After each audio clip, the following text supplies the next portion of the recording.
Well, welcome to the 2023 Discmania 303 Open, presented by CTP Discs. This is the pre-event press conference. I'm Matt Rothstein with the PDGA. We are here with the tournament director, Kyle Mowdy. Kyle, congratulations on getting this far. The event starts tomorrow. I know it's a big lift. How are you feeling about things? Let's go. This has been years before the homecoming back to where it all started. Stoked. Really, really ready for this to go. This is a long-running event. The first 303 Open was in 2011. Tell us a little bit about that story, how the event has progressed over the years. We started off with a mission of trying to bring the city of Denver and the state of Colorado kind of together as a whole, which is where we kind of came up with the name for the 303. This entire state, that was our area code when we started.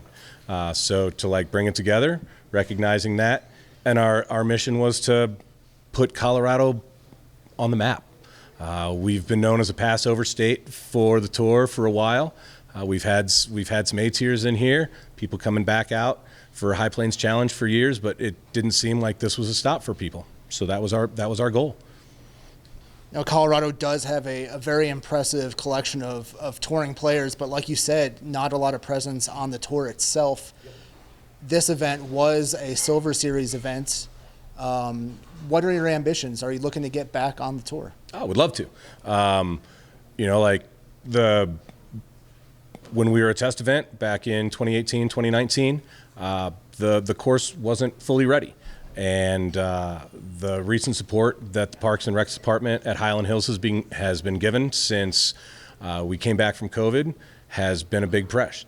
And we took it up to Anheuser-Busch a couple years post-COVID as things were happening, hoping that the venue would make it.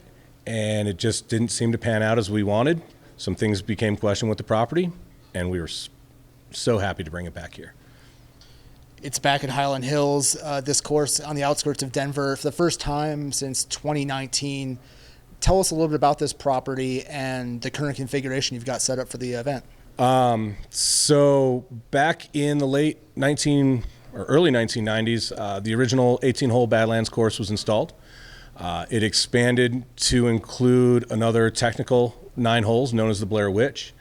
As the 303 started to become a larger focus, they expanded, gave us some more room, a little bit more land to work with, and we just kind of built from there. The course and the property is now 2 18-hole courses that during the 303 we shut both of them down and create a large par 64 to par 68 layout, just under 10,000 feet this year.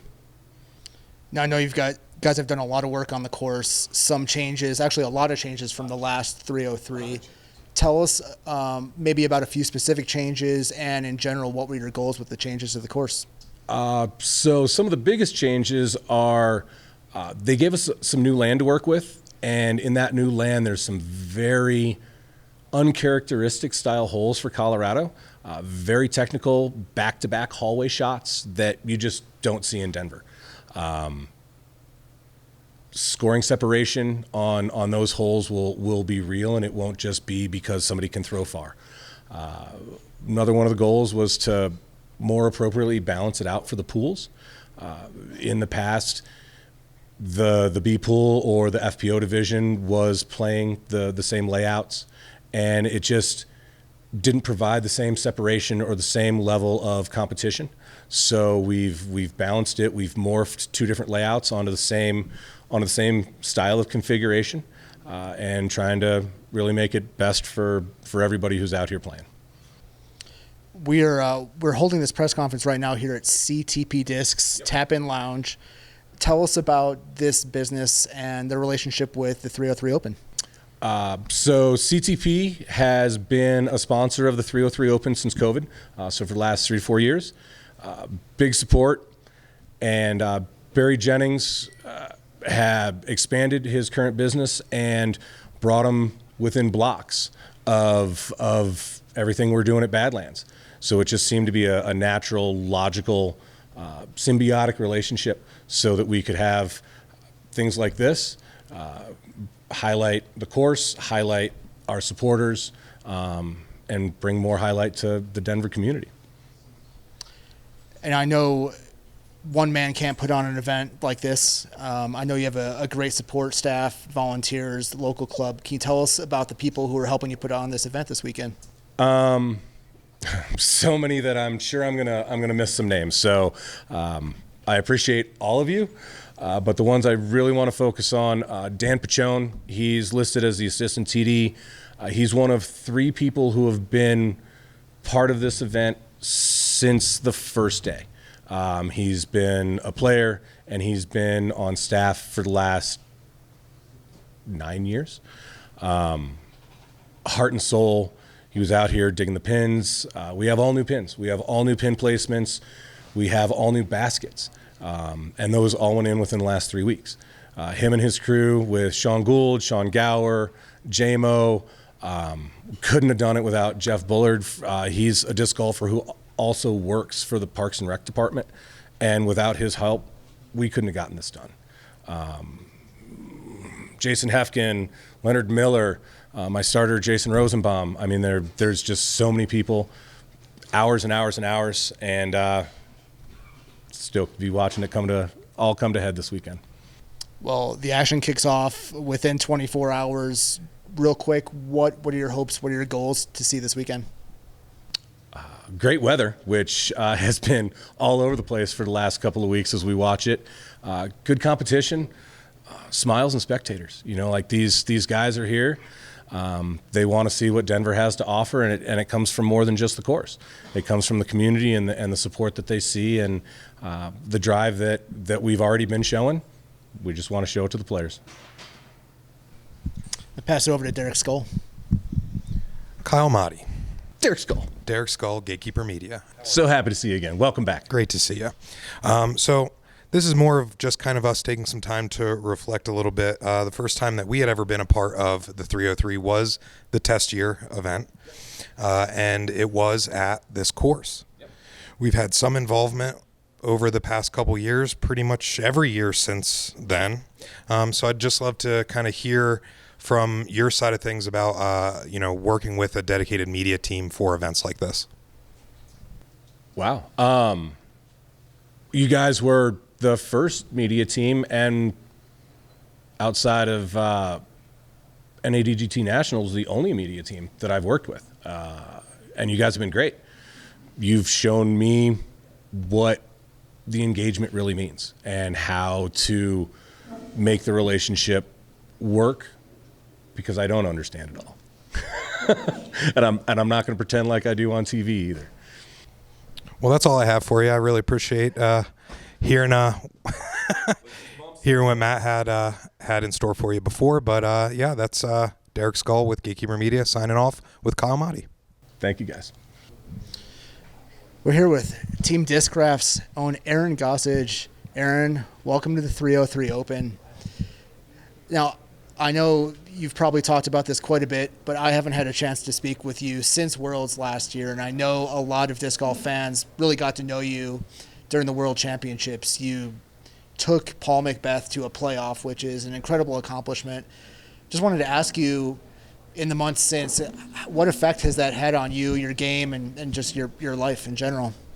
I would say the biggest effect that it's had on my life is I did get promoted up to the elite team on Discraft, and with that has come a lot of people like knowing who I am a little bit more, getting a little bit more like social media help through everything with Discraft, getting your Tour Series discs, stuff like that. So a whole bunch of different things as far as that goes, and then just generally in my confidence as a whole, it just kind of gives me this sense that I can play at that top level, and really, helps me push myself because I know I can play the best, take the best to a playoff, I guess, at Worlds, if I'm playing my best, if I'm putting in the work. So, yeah. Now, you're part of a very impressive group of tour players from Colorado, although unlike, say, Eagle or Joe Revere, you are from the Western Slope, from Grand Junction. So I wanted to ask you, how much experience do you have playing on the Front Range? I know you haven't made it out to the 303 Open too many times. So I definitely haven't played as much as a lot of these other guys do. They play leagues here and stuff like that. But back when I was in college. A little before that, I was driving up to Denver every single weekend to play a tournament. So definitely played a lot of Colorado events, and I don't think being on the western slope or the eastern slope makes too big of a difference. I played this layout a few times in different tournaments, but the one they have this year is definitely the best one I've seen so far. That's great. Your performance at Worlds last year was not an anomaly. You were very consistent on tour with several top 5 finishes, a really great season. This year, I think you've only got maybe one top 10 finish. How are you feeling? Where's your game at the moment? Yeah, it's been an interesting situation this year. I think that I am a little bit less up and down this year. I still pop off some good rounds here and there, but for the most part, I've been averaging right around my rating, maybe a little bit above. So I've been taking these like 20th place finishes at almost every event, and it's just kind of been a different style. Last year, I had a bunch of top 5s and a bunch of missed caches, and this year it's just a little bit more consistent. So I'm hoping to keep that consistency and really push myself to get some of those higher finishes as well going into the second half of the season. I'm going to pass you over to Derek. How's it going, Aaron? Good. How are you? Good, thanks. Derek with Gatekeeper Media. So Matt touched upon a little bit about being from Colorado. So there is kind of like a stigma anytime you are passing through a home state where, you know, a lot of people who don't know exactly where you're from, there's, how is it to be home? But you're not actually home, about 4 hours away or so. So one of the biggest questions I had was, do you get any family time while you're passing through? Or is this just a pass through on to California? Yeah, I've actually gotten a lot of really good family time. My dad's side of the family all lives in Colorado Springs. My mom's side lives in Denver. So I've gotten to see everyone pretty much so far. That's like in my extended family, and then of course my actual family's coming up, playing the events, hanging out. So pretty much get to see everyone. And yeah, it's been a great experience. It's always great coming back to Colorado. There's something about like driving 10 hours dead straight, and then all of a sudden you see the mountains come out of nowhere, and you're like, oh, thank God I'm home. Well, that's good, man. I'm really glad that you're able to come back and get a little recharge before carrying on the rest of the season. But we want to thank you for being part of the press conference, and good luck out there. Thank you. Appreciate you having me on here. Well, we're here with Lucas Carmichael. Lucas, tell us about your friend. My friends? Yeah, who do we got here today? Well, we got Larry here. Very relaxed, as you can tell. Just hanging out, I guess. I don't really have much other words for him, man. But well, you just try to relax and act natural here. Welcome to the 303 Open. We've heard a lot about you. Not many of us have seen you on coverage before, but let's just dig a little bit into your background. I understand that you were a COVID disc golfer, meaning you just got into the sport during the COVID boom only 2.5 years ago. Yeah. You're rated in the mid 980s. You've won 3 A tiers in the MA1 division. That's an incredible pace to progress in this sport. How did you come so far so fast? Well, to be honest, I think it has to do a lot with the people I've been around. There's been so many like helpful figures in my life, and especially in disc golf. But just having a bunch of opportunities and people like the tournament director, Kyle Mott, I would really like to thank him. I really wouldn't be here without him. And Kyle Harrigan as well, and really just a bunch of the Colorado disc golf scene, man.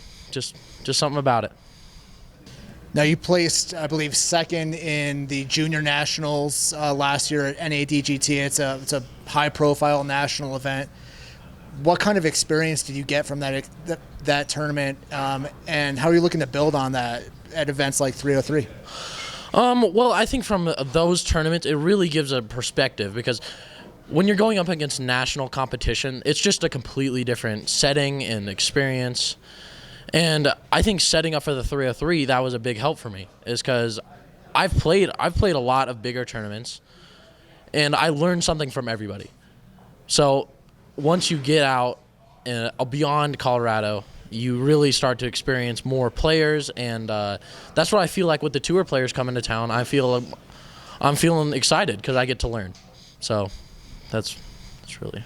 Now you're here sitting in a Gatekeeper media press booth. Tomorrow you'll be on the feature card with the Gatekeeper cameras following you. How much experience, if any, do you have playing with a camera crew? And what are you looking forward to playing on coverage? Well, last year I played the 303 Open, and I won my way onto that card by winning the amateur tournament. Rocky Mountain Soda Company, like they sponsored that tournament, and it was a big win for me. That was another A-tier win. So I have a little bit of experience. I also played a couple weeks ago for a premier event for NADGT, and they were filmed there, where I shot a very good round. So I'm pretty excited, with especially with me playing very good last time I was on coverage, and just excited to be here. I'm excited to be on coverage. What is it about coverage? Because I've seen certainly some people fold when they get in front of the cameras. Other people seem to be able to elevate their game. What do you think it's about you and your game, or what your mindset that allows you to perform? I don't know. Throughout my life, I've always just really liked to be in the spotlight. I feel like the camera brings a whole new element to that, and especially with how we're gonna have people watching tomorrow. We're gonna have the gallery. So it's just going to be an awesome experience. And I feel like playing in front of my friends, especially, that I will be playing better tomorrow. So tell us a little bit about this Highland Hills layout. Have you had a chance to play it? What are you thinking is going to be some of the keys to your game? I played it once in a practice round, which isn't very much, but I feel like I know the course pretty well. It's a lot of pretty open shots. Placement is a really big key out here, and I feel like mid-ranges and fairway drivers will be where you make the most strokes up, because you don't really have to pull out that distance driver every time to get the birdie on every hole. So I feel like I'm pretty in control of my mid-ranges and fairway drivers, and I'm excited for tomorrow. So tomorrow you'll be on a card with Joe Revere, with Paul Kranz, with Nick Hansen. Do you know these guys well, and what do you think about this card? I'm very excited for tomorrow's card. I played with Nick Hansen in my first ever tournament, so it's really awesome getting to play with him again. Especially, it's been so long since I've seen him, and I've played with Joe Revere a couple times, and he's something else, man. He's very good. Paul Kranz, I don't know too much about. I know he's like my age, so it's going to be exciting seeing that competition.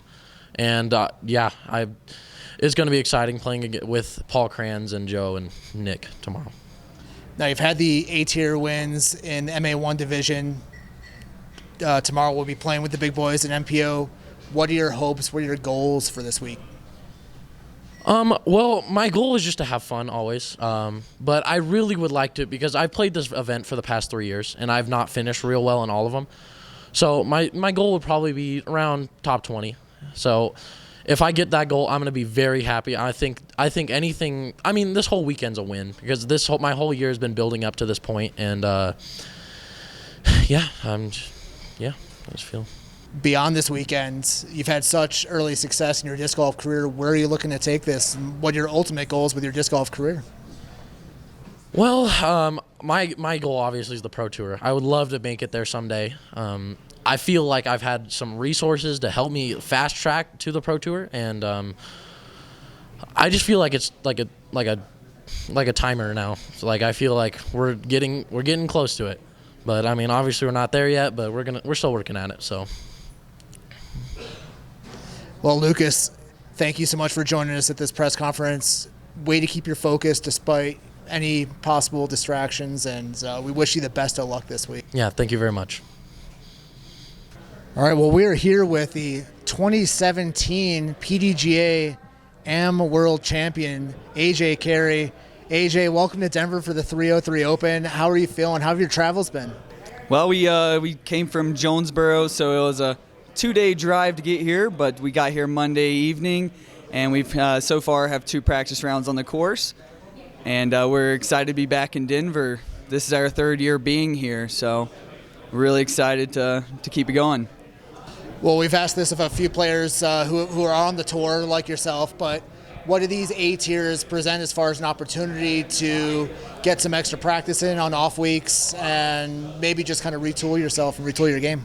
Well, first off, this is a USDGC qualifier, so that's a big a big add-on for this event, and it's also in between Jonesboro and OTB, so it seems like a no-brainer. This is going to be the third year playing, and we'll just keep on adding on years coming out here. As long as it fits in the schedule, we'll be here. So USDGC qualifier, is that one of your top priorities this weekend? Absolutely. There's not that many qualifiers out there, and you got to hit them all, to guarantee a position into getting into the championship at the end of the year. So this is a fairly early event for that. And traditionally, the field is not as strong as it is, say, in other qualifiers such as like Champions Cup or other DGPT events. So it's a strong opportunity to get in.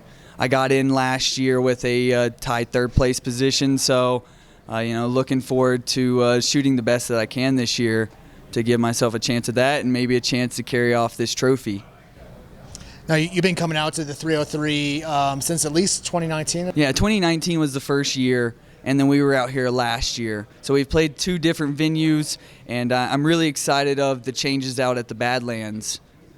Yeah, so tell us about your feel for Badlands and Highland Hills and Colorado disc golf in general, since the tour really doesn't make it out here very often, if at all. Well, the first major change is playing at elevation. You have to know that your traditionally straight discs are going to be more overstable, and then you might have to throw your rollers for those late turn shots. So it's definitely different. I definitely rely on more hyzers because they're easier to control.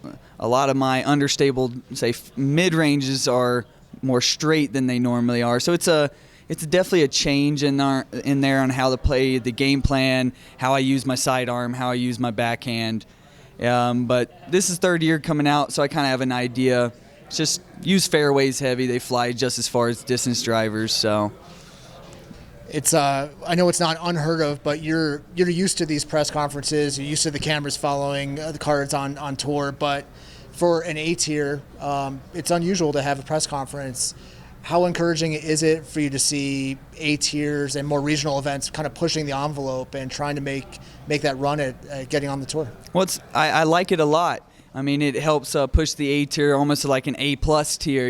It's like it adds an extra benefit. We're here at CTP. It's an awesome store and tap room, and we have a sweet setup going on here with Gatekeeper. So I really want to see this be like the new norm going into the A tiers. Allow some more coverage to be out there, because there are a lot of great events all over the country that don't quite get the press that they deserve. So I'm really happy to see it out here at 303. Hey, AJ, how's it going? I'm doing well. How are you? Good, thanks. Derek with Gatekeeper Media. So your first year at this event was our first year at this event as well. And so looking back at some of the historical coverage we had here, we did see you on our lead card final round that year in 2019, and you ended up getting a top 10 finish for that event. Last year, you said you came back and were able to defend, your placing and improve upon it with a top 3 last year at a different venue, but making our coverage again. So I just kind of wanted to see, what's consistent in your game that is allowing you to play at that level for multiple different courses over the years for this event. So Badlands versus AB, the Anheuser-Busch facility. They're 2 different designs, 2 different layouts. It's like the landscape is even different too. But the trend that goes with both of them they're still long courses. You still have to throw it far to score. You still have to make your putts. And you still have to keep it in the ropes. So I think that works very well out here at the Badlands, that there's a lot of distance that you need to play.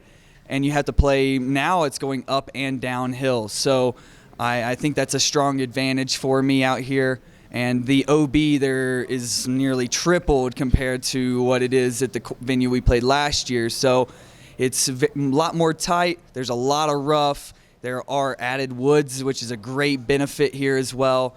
So I'm excited to attack it and, maybe take away that trophy this weekend. That's great. Now, in terms of the changes between the last time that you played this course, what are some highlights that you're bringing into this weekend to address those changes? Well, the par 4s got longer, the par 5s got longer, and the par 3s got longer. and it seems like there's more play around hazards, and the fairways have tightened up quite a bit too, which is great. You can't just spray shots out here and expect for them to be in bounds. You have to put your disc in position, and you have to be, playing outside the rough, because if you throw in the rough on the Badlands, you're going to have to pitch out. There's not a lot of scrambling from inside of them. It's thick, it's mean, so you got to keep it clean. All right, folks, while you're hearing it here from AJ, the key here is distance and placement. Thanks a lot, AJ. Thank you. Thanks for having me. All right, we're here with Rob Nichols. Rob, you were the original champion at the 303 Open in 2011. You defended that championship in 2012. I'm told that you're maybe the only player who has played in every 303 since the beginning. So just tell us, what does this tournament mean to you? You've been so committed to it over the years. Well, it's it's, in my opinion, Colorado's biggest event. Not only is it the biggest event, it's an event that I personally have been involved in since day one. So it's near and dear to me in every way possible, really. So there's a couple of events I've never missed, and this is one of them. And I plan on playing in it every year that I possibly can. You played in the event every year. Last year, you had to take a DNF. Tell us what happened there. I got a phone call halfway through the first round, and my father actually passed away. And so I had to travel to Oregon that night. And I've had 2 professional DNFs in my life, and that happened to be the first one. And it was a little unfortunate, but I plan on definitely not DNFing this year. Well, I'm really sorry to hear that, and condolences. It happens. Coming back a year after that happens, does this year take on any extra meaning? I think every year, like I said, it's an important event to me. It's an important event to the Colorado community, which I've been a part of since '96, actually, in some way, shape, or form. So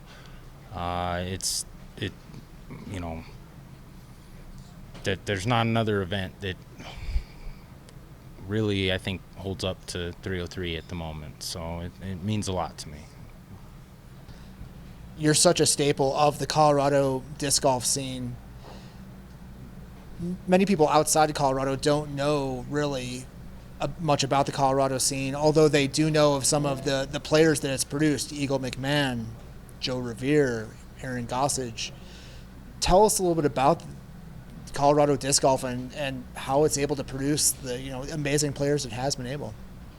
I think a lot of it has to do with the different communities we've developed within Colorado. You have major clubs that have just promoted disc golf. Mile High Disc Golf Club is massive in the development of players. It's not like it was back in 2007, 2008, where it's 1 or 2 or 3 people winning every event. Now it's you show up to an event and you have 20 different players that can shoot hot that day, that weekend. It's amazing to see the growth and the development of disc golf in Colorado. Now, I know you have played a ton of events. But I don't know, is this the first time that you've been in a press conference pre-event? No, I've been in a couple of them. I think this is the first one I've been in for 303. I think the last press conference event I've done was probably the Bloom, which used to be an A-tier here in Colorado. That's probably the last press conference I've been involved with. I know it's certainly striking for me, having been around the Colorado scene for a while, to see these national media companies, this attention come to an event like this. How satisfying is it to a player who's been here for so long? It's amazing watching the growth of this sport. I personally didn't get my PDGA number till 2007, and seeing what that number is now compared to my number, It's insane. Just go into any local course in the metro area here in Denver, and every hole is got a 3, 4, 5 some on the hole. It's amazing to see the growth and seeing everything that comes with it, including the media, including the national tours, including all of it. I think it's nothing but great. Not another word I can use for it. Looking at your tournament history over the last few years, it looks like you're maybe not playing as much as you did at a certain point. Where is disc golf fitting in with your life, and where would you assess your games at right now? What is it? 4 years ago, I took over a business, and I spent the last 4 years really focusing on that business, playing in a random event here and there, 1 or 2 a year. And this year, we got the business running itself at this point, and now I have time to do what I want to do. And so this year I plan on playing in 15 plus events again, which I haven't done since like 2013, 2014. So I'm back full time again this year, but I'm really not traveling outside, maybe a couple of events here and there. I'm just, I treat disc golf a little differently than most pros. I'm out there to enjoy the company, and I use events as a community thing versus a competitive thing. I'm at that stage in my disc golf life that the competitive side of it, it's still there, and I still am trying to win, obviously, but I'm really just there to enjoy it. It's a nice transition to my last question, which is what are your goals for this week, and what would you like to see out of yourself? Really avoid the out of bounds. I think that's the big key. Just avoid out of bounds, and what I'm really looking forward to is all the new card mates that I'll be playing with this week.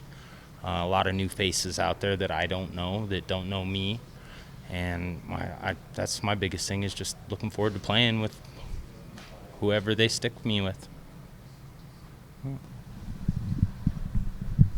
Hey, Rob, how's it going? Good. Derek with Gatekeeper Media.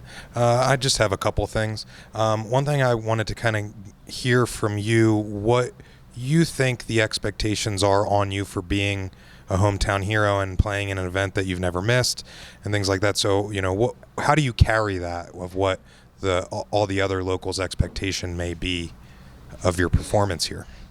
Like I said, I really don't let that even enter my mind. I'm out there to enjoy myself.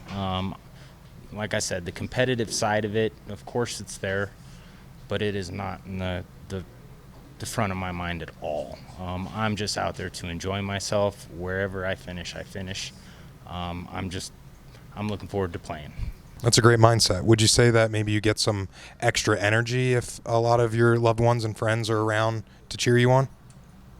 Yeah, to an extent. Really, I was very, very competitive in my younger days. I've kind of put that behind me, and I'm just out there to enjoy it. And if friends and family are there, hey, I'm going to enjoy that even more. That's great. And one last thing, correct me if I'm wrong, but I believe that you currently hold 2 A-tier wins under your belt. Is that correct? Sounds about right. Okay. Well, what would you say you would need to do to make that 3 this weekend? Keep it in bounds. Really, the key to this course is A, keeping it in bounds, and B, it's that circle one and just outside of circle one putting on this course, because with my throwing style, I'm going to be right around that circle's edge quite a bit on some of these holes, and I just have to be as close to 100% as I can be from that range. I feel like if I can be 100% inside a C1, I can have a chance to win. All right. Well, thank you so much for your time, and good luck out there. Thank you. We're here with Tony Shootman. Tony, you're with the Rocky Mountain Soda Company, the official hydration partner of the 303 Open. thank you for supporting the event. Why don't you tell us a little bit about the Rocky Mountain Soda Company? Yeah, Rocky Mountain Soda, Denver, Colorado.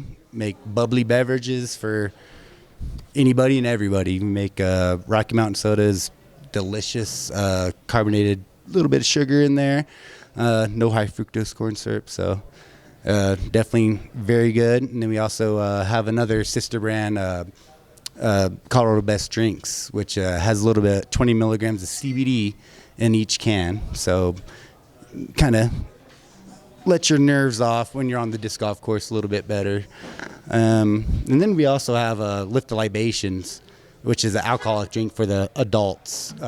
Tea Time, Mule, the Mile High Mule, and then Swing Juice, and then we do a lemonade. So we do a lot of bubbly beverages for a lot of different people, different reasons, and now we're doing a bubbly beverage for disc golf.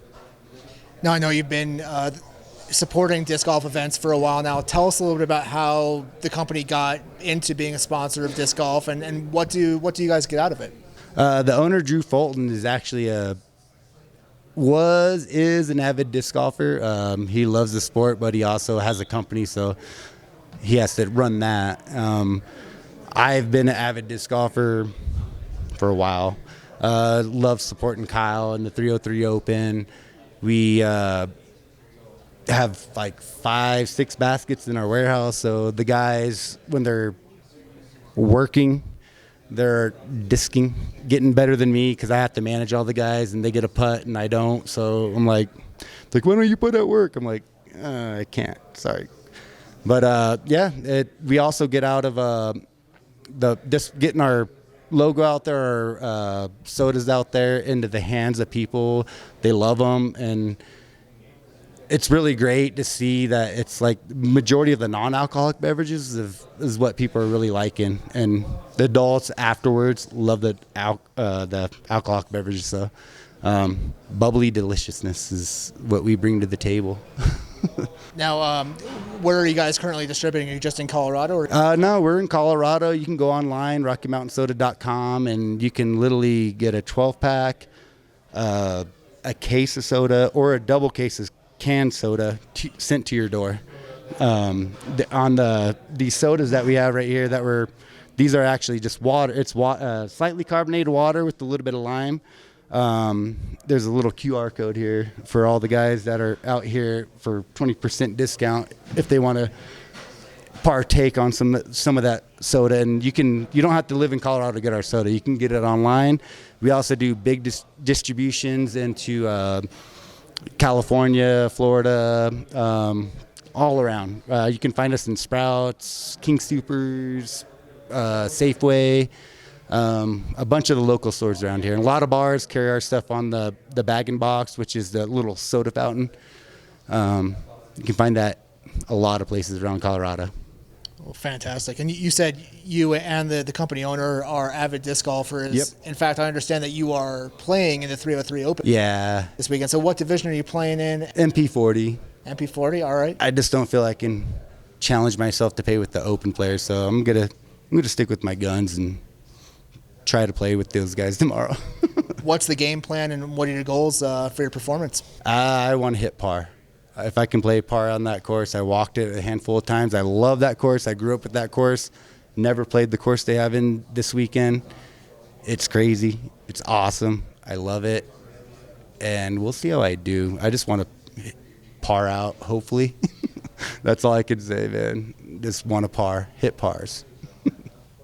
Well, Tony, we really appreciate you being here, supporting the event, playing in the event, talking to us in the press conference. Good luck this weekend, and thanks for all the support. Yeah, thank you guys. Well, we're here with Nick Hansen. Nick, we know you from the tour. We know you from Gatekeeper Media. We know you from the 2015 USDGC flight, the Performance Flight Champion, and maybe most notably of all, the 2022 Polecat World Champion himself. You wear so many hats in this sport. Kind of tell us who you are and where you see yourself in this game. That's a good question. I'm just an average disc golfer that decided to grind. Kept grinding, came out to Denver, was here for about 6 years, played very well competitively, and just kind of, kept working my way into the sport and finding what worked well for me. I met up with Gatekeeper about a year, or probably about 2 years ago now. For actually this event was the first time I met them, and, we made a connection, and ever since then it's been, kind of just a partnership that's been continually growing. And the last 2 years, as you were saying, I've been fully on the tour, and it's been good. I wouldn't change any of it so far. Going back to that 2015 performance flight win at USDGC, I was looking back, there were some notable players in that field at the time. Isaac Robinson was there, Eric Oakley was in that field, and Jeff Spring, CEO of DGPT, was in that field. Tell us a little bit about that experience and kind of what that did for your ambitions and your outlook in disc golf. Yeah, you bet. I would say that kind of helped jumpstart things in terms of eyes from sponsors and whatnot. The event itself was a well-run event. One of my favorites that I've played over the years. And realistically, going into that last round of the event, I think I was in 13th or 15th place, so wasn't really in contention by any means, but just because of the weather we had that day, it was so severe. It really opened the door for anybody that just stayed in bounds and made putts. And, as we know, I found myself in the winner's circle at the end. I remember it to this day, watching on hole 18. It was still pretty nerve-wracking watching the guys come in with 3 holes to go, knowing I was in the lead currently, but they had time to, make up strokes and take the lead back. And ended up working out, and that was my first disc manufacturer sponsor. After that, I ended up being sponsored by Prodigy Disc, and it really helped give me another boost because I had been grinding and hadn't seen much progress in terms of looks, but that really helped get a look and get me going in the right direction that I thought I was headed for. Now that was 2015. It's been a good long time since then. Tell us about your experience playing. Have you been on tour? Are you on tour now? So I would say I'm on tour now in terms of being fully on tour. I don't play fully on tour. I still do quite a bit of media things for Gatekeeper. I work part-time. So I wear a lot of hats during the week and, just try to do a little bit of everything week in and week out. But in terms of where it went, after that I played with Prodigy for a little bit, and then I took about a year or two break, and that kind of gave me my fire again, and ever since then I've really been grinding. You played the 303 Open last year. You had a good showing. I believe you finished 7th place. What's it going to take this year to meet or improve on that result? I think if I just throw my shots that are, considered, stock shots for my game, that I'll play very well here. I know the course and the property very well. Even though I've only played the new layout a few times, I feel like I do have an upper hand with knowing the property so much with multiple layouts over the years, and also just coming to upper and lower Badlands tags while I lived here in Denver. You were on the opening round feature card with a couple of notables with Joe Revere, with Paul Kranz, with Lucas Carmichael. How well do you know these guys? All of them I know pretty well, I would say. Joe, I obviously know very well. Competed with him for multiple years here. Lucas, I met at one of his very early events. We played a league together in Fort Collins at a golf course. I got to meet his dad and stuff for the first time, and he was, very new to the sport, so it's been very fun to watch him grow in the last couple of years. He's, a young gun that has the ability, and I think, in a couple more years, if he keeps grinding, we're going to see him on the Pro Tour as well. It's fantastic. I've only got one more question before I hand you over to Derek for the real hardball questions, but I want to ask you, how many polecats are you bagging during this event, and what holes are you planning on using them on? So the polecat flies quite different up here, actually. It goes a little further than I expect most times, so it might not actually get brought out that much. However, this week I've been throwing about 4 different polecats, getting ready for Polecat Worlds coming up on Monday. So I've got a busy week ahead of me and dealing with both these events, I would say.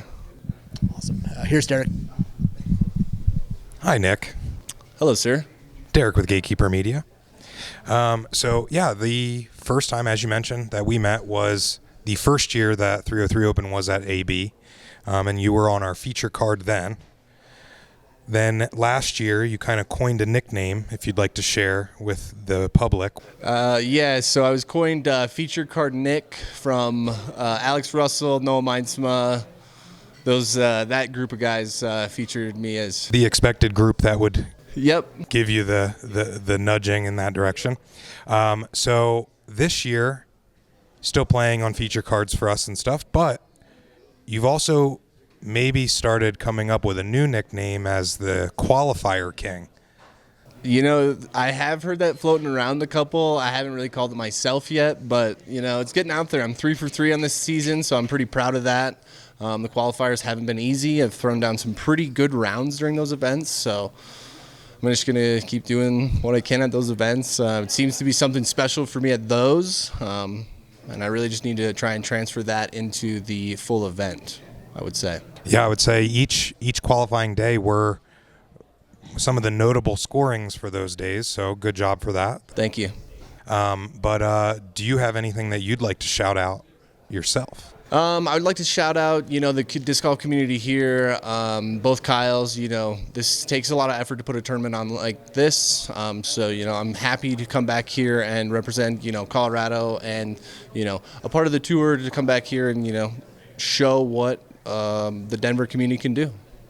Awesome. I'm going to jump back over to the titles end of things as well, and that we kind of all decided last year you were kind of a production assistant of sorts, right? But I believe your Instagram had all the emojis for all the different things that you were doing, for all the different hats that you're wearing.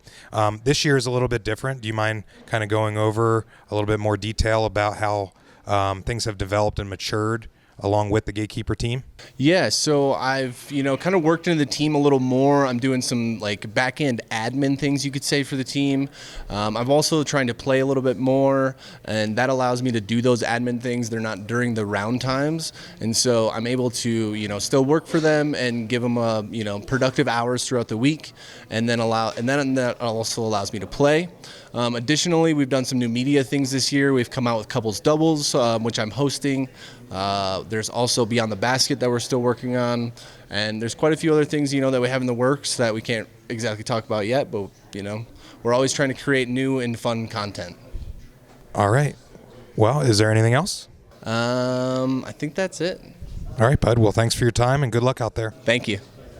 Well, we're here with the reigning MP40 Masters World Champion and 5-time 303 champion, Joe Revere. Joe, welcome back to the 303. So good to see you.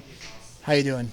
Fantastic. I just got out of school and I had to race over here, so yeah, kind of frantically, you know, getting ready.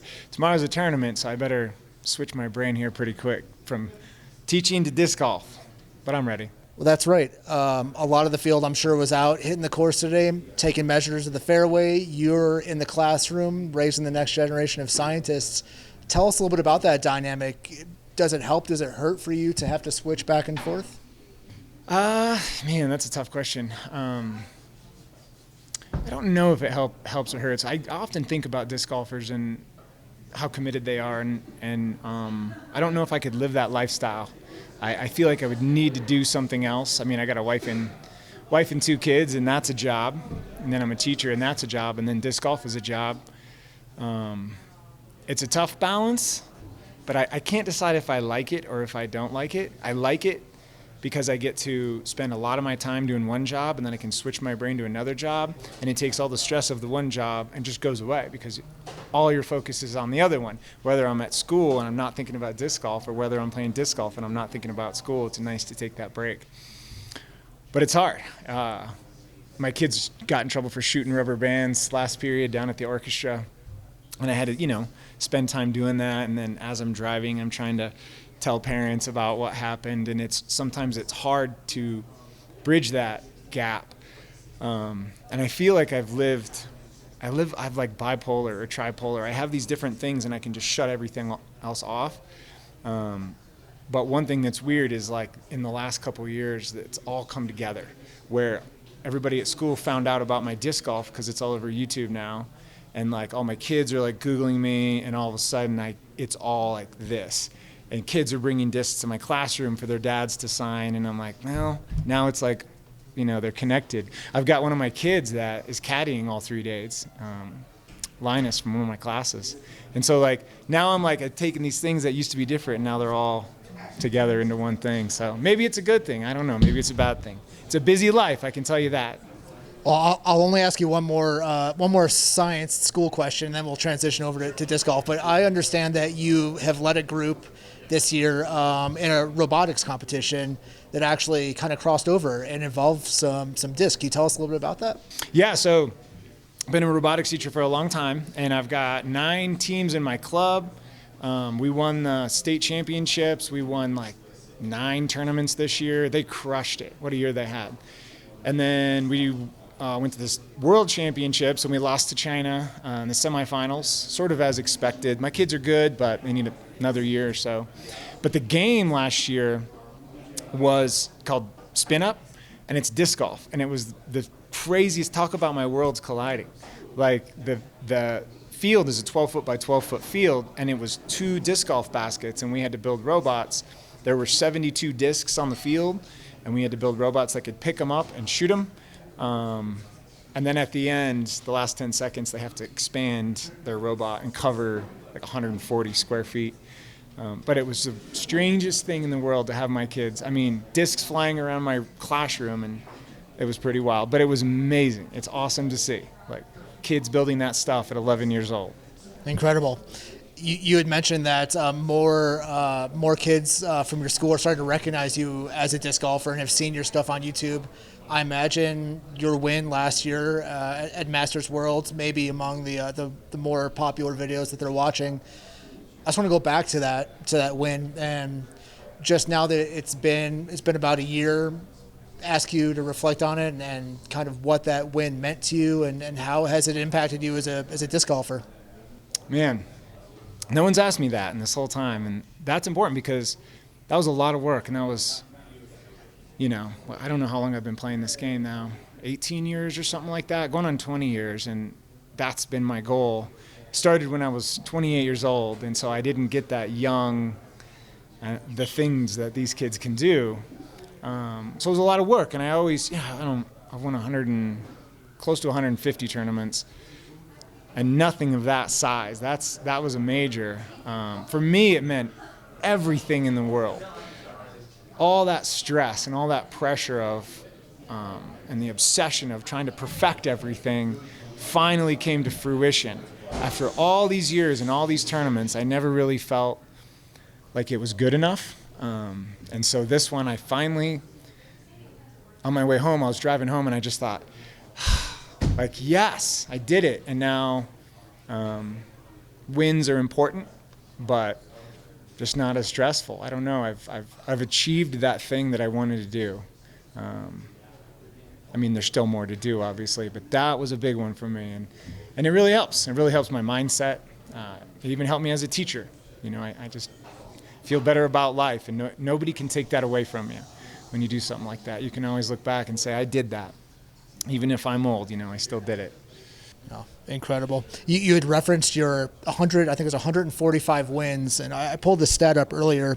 That's 145 career wins out of 263 events played for a 55% career win percentage. Just a mind-boggling stat. And we're not talking about small events with only a few players in divisions. You have been competing against some top-tier players your whole career. Just tell us about how you've managed to just bring your top level to all of these events over and over again for so many years. Man, you're nailing it with all these good questions. That's a tough one. It's funny, I was talking to quite a few people about this lately, and I was like, I wonder if I'm autistic or something.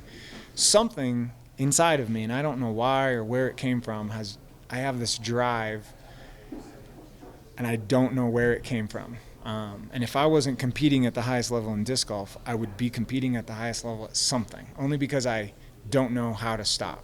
I don't know when to quit. Like I can't, I also another reason why it's good that I'm a teacher. Otherwise I would throw all day long and I would just not stop. So I don't know if it's as much as I try, as much as I intentionally prepare. like I go out of my way to make lists or do certain things to prepare or work on certain things, or if it's just my lifestyle and it's this obsession, something that I don't have to put effort into. It's just that's how my brain sort of works. So there's not like a regiment. There's not something I do. It's just I'm obsessed with disc golf. And because I also have the physical and I think the mental, it's, disc golf's a game of strategy and skill, and it's hard. It's also physically demanding. You have to be able to do things. And I think because I have those, the big difference is I also have the deep drive obsession.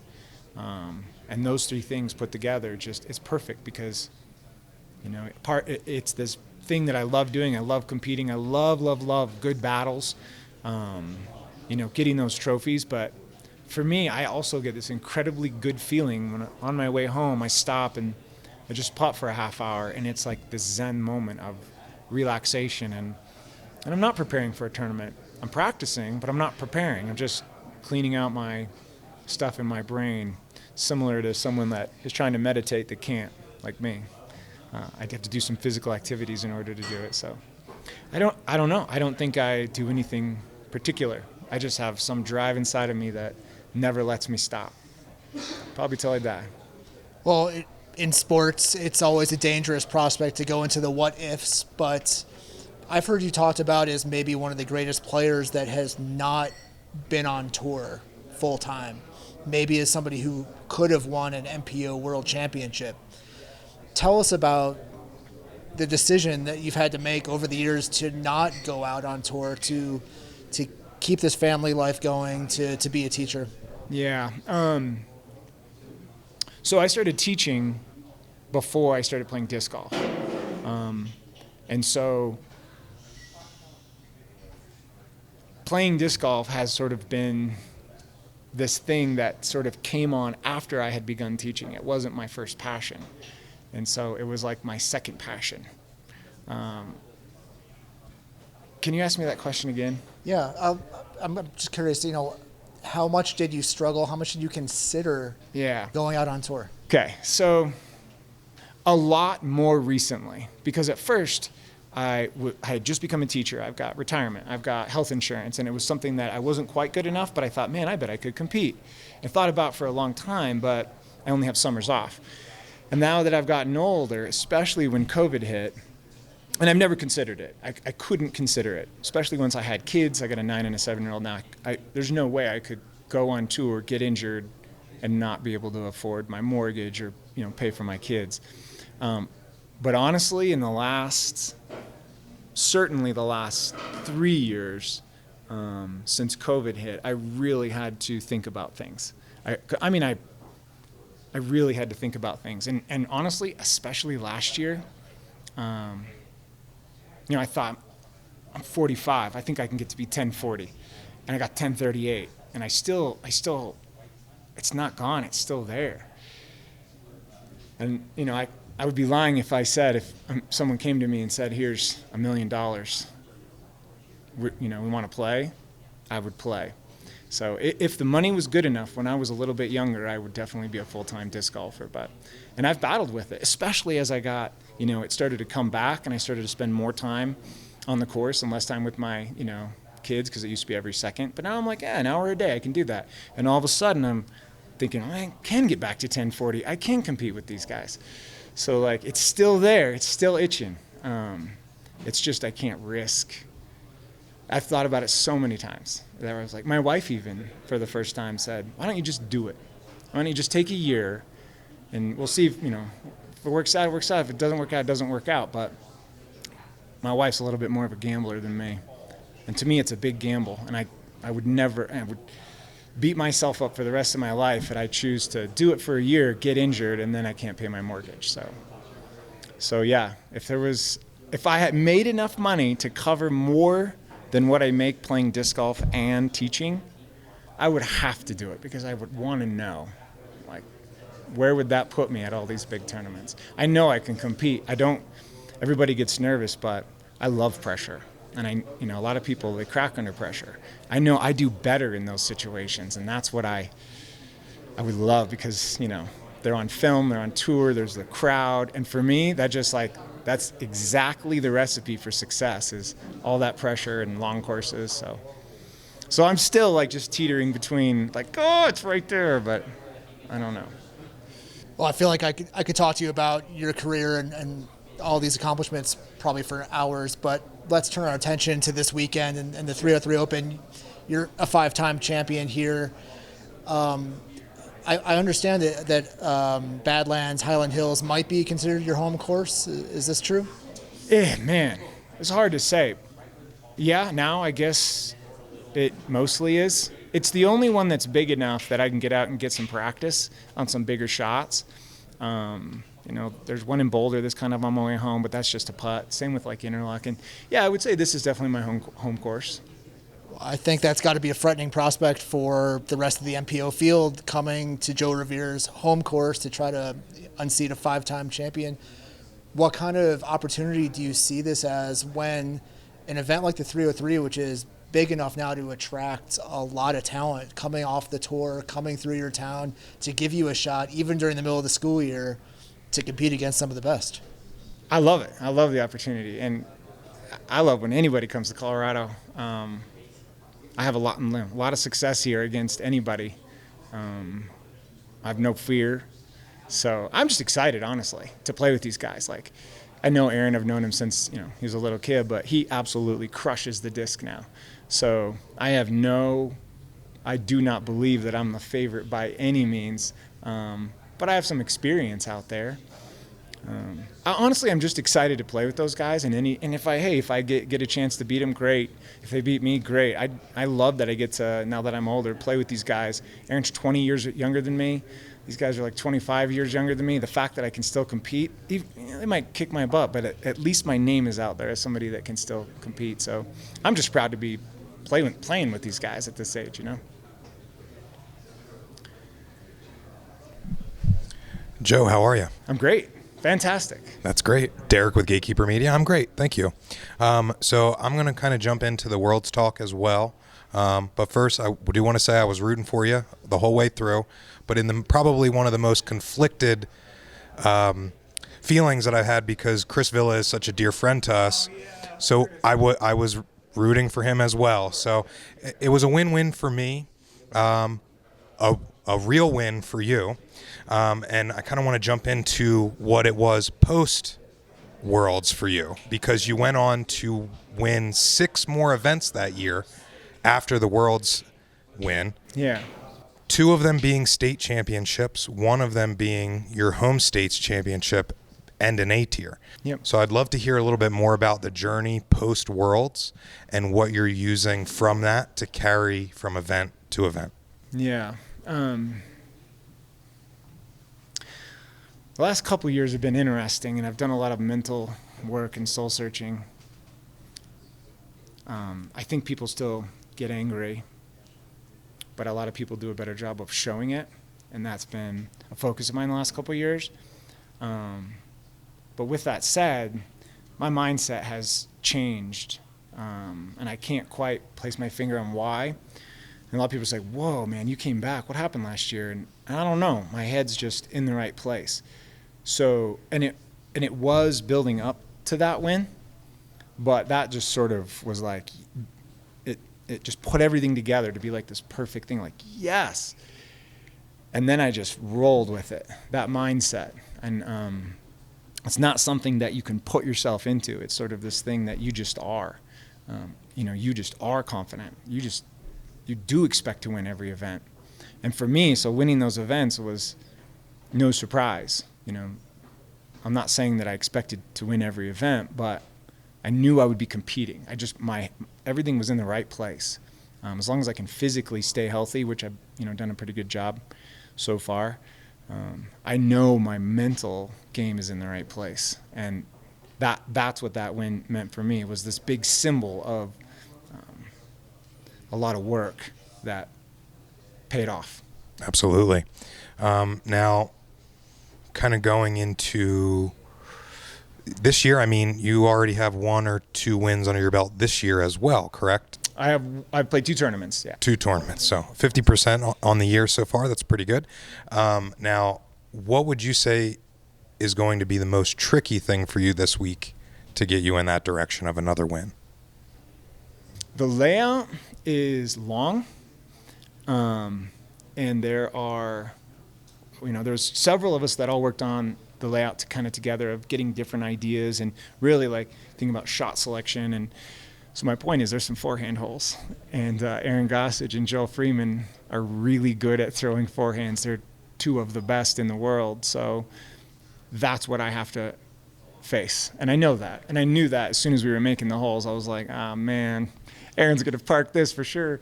But that's all right. I know that I'm just going to ride it out my mental game. I know they're going to shoot good, and I'm just going to be confident in my shots. Win, great. Lose, great. I don't care. I just want to enjoy myself. But I know what's coming. I know these guys are good. And I ran into Aaron yesterday on the course, and he was on the last hole.